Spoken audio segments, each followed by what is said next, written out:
থলুৱা জুতিৰে দুপৰীয়া সাজত কি বনালো লং ভিডিঅ' সৈতে মই মানে সকলোকে স্বাগতম জনাইছোঁ। আপোনালোকে চাগে ভাবে এজনীয়ে দেখোন সদায় কচুৰ কলডিল শাক এইবোৰে দেখোন ভিডিঅ'ত দেখুৱাই থাকে। গাঁৱৰ ছোৱালী এইবোৰ খায়ে ডাঙৰ দীঘল হৈছোঁ। সেয়ে এইবোৰ জুতি যিমান টাউনত থাকিলেও পাহৰিব নোৱাৰোঁ।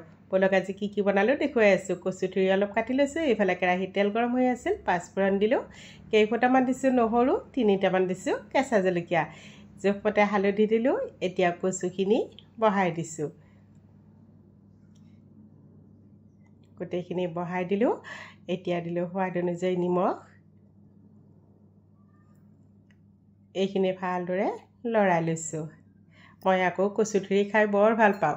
সপ্তাহত এদিন হ'লেও কচুথুৰি আনি খামেই, তেনেকুৱা নিচিনা। বজাৰত দেখিলেই ৰ'বই নোৱাৰোঁ, লৈ আহোঁ। ঢাকনিখন মাৰি থৈ দিলোঁ। আনফালে আকৌ কলডিল এটা লৈছোঁ। এনেকৈ দুফাল কৰি লৈছোঁ কলডিলটো। এই কলডিলৰ জুতিটো আকৌ আমাৰ মায়ে বৰ ধুনীয়া বনায়। মাৰ নিচিনা নহ'ব চাগে, কিন্তু মাৰ নিচিনাকৈ বনাবলৈ চেষ্টা কৰিছে। আমি 4জনী ছোৱালীয়ে এই কলডিল ভাজিখন খাই খুবেই বেছি ভাল পাওঁ। এনেকৈ টুকুৰা কৰি ল'লোঁ। 3টা টুকুৰা কৰি ল'লোঁ। জোখমতে পানী দিলোঁ।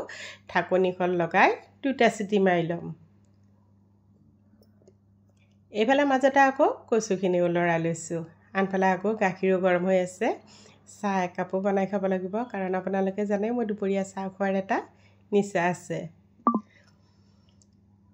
মাছৰ মূৰ অলপ ভাজি থোৱা আছিল, সেইখিনি দিলোঁ। আজি কচুথুৰিৰে মাছৰ মূৰ বনাম। এইখন যে জুতি খাবলৈ কিমান যে ভাল লাগে। আকৌ ঢাকনিখন লগাই থৈ দিছোঁ সিজি থাকিবলৈ। এইফালে আকৌ তিতা কেৰেলা কাটি লৈছোঁ। এয়া কচুথুৰিখন লৰাই দিছোঁ। ঢাকনিখন গুচাই সিজিয়ে গৈছে, আৰু অলপ সময় ৰাখি থৈ দিলে ধুনীয়াকৈ সিজি যাব। এতিয়া তাত দিছোঁ মই জালুকৰ গুড়ি। এয়া খুন্দনাটোত খুন্দি লৈছিলোঁ, অলপমান জালুকৰ গুড়ি দিলোঁ।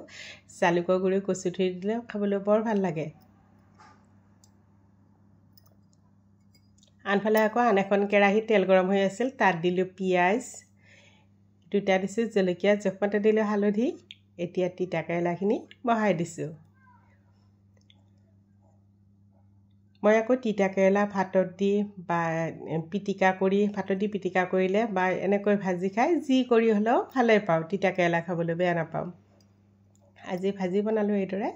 আনফালে আকৌ চালাড এখন কাটি আছোঁ। এইফালে বিলাহী, গাজৰ, আঙুৰ কেইটামান আছিল, সেইকেইটা আকৌ টেঙা, সেইকেইটাও চালাডতে দিম বুলি ভাবিছোঁ। তিয়ঁহ তেনেকৈ কাটি লৈছোঁ। আনফালে মই তিতা কেৰেলা ভাজিও হৈয়ে গৈছে, শুকানকৈ ভাজি লৈছোঁ। এইফালে আকৌ কচুথুৰি হৈ গৈছে, ওচৰৰ পৰা দেখুৱাই দিছোঁ। এইখন যে খাবলৈ ইমান সোৱাদ হৈছিল আজি। আনফালে মই সেই যে কলডিলখিনি সিজাই লৈছিলোঁ, সেইখিনিও পানীৰ পৰা উঠাই ভালদৰে চেপি সৰু সৰু টুকুৰা কৰি কাটি লৈছোঁ। এইফালে আকৌ তেলতেই পিঁয়াজ, পাঁচফোৰণ, জলকীয়া, জোখমতে হালধি দি এয়া কলডিলখিনি বহাই দিছোঁ। এইদৰে যদি কলডিল ভাজি খোৱা নাই, এবাৰ বনাই খাই চাবচোন, খাবলৈ খুবেই বেছি টেষ্টি হয়। আৰু সোৱাদ অনুযায়ী নিমখ দিলোঁ। আৰু কি জানেনে, আমাৰ থলুৱা জুতিবোৰত বেছি মছলা নালাগে। একেবাৰে মছলাবিহীন থলুৱা জুতিখন বনাব পাৰি, নহয়নে বাৰু? স্বাস্থ্যৰ কাৰণেও ভাল। জুইটো কমাই দিছোঁ। এইখিনি ভাজি আছোঁ।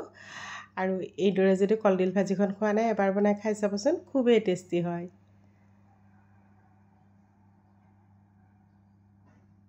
এয়া গোটেইখিনি ৰেডি হৈ গ'ল। ভিডিঅ'টো চাই কেনেকুৱা পালে কমেণ্ট কৰিবচোন। যদি ভাল লাগিছে লাইক কৰিব, ভিডিঅ'টি শ্বেয়াৰ কৰি দিব। আজিলৈ আহিছোঁ, ধন্যবাদ।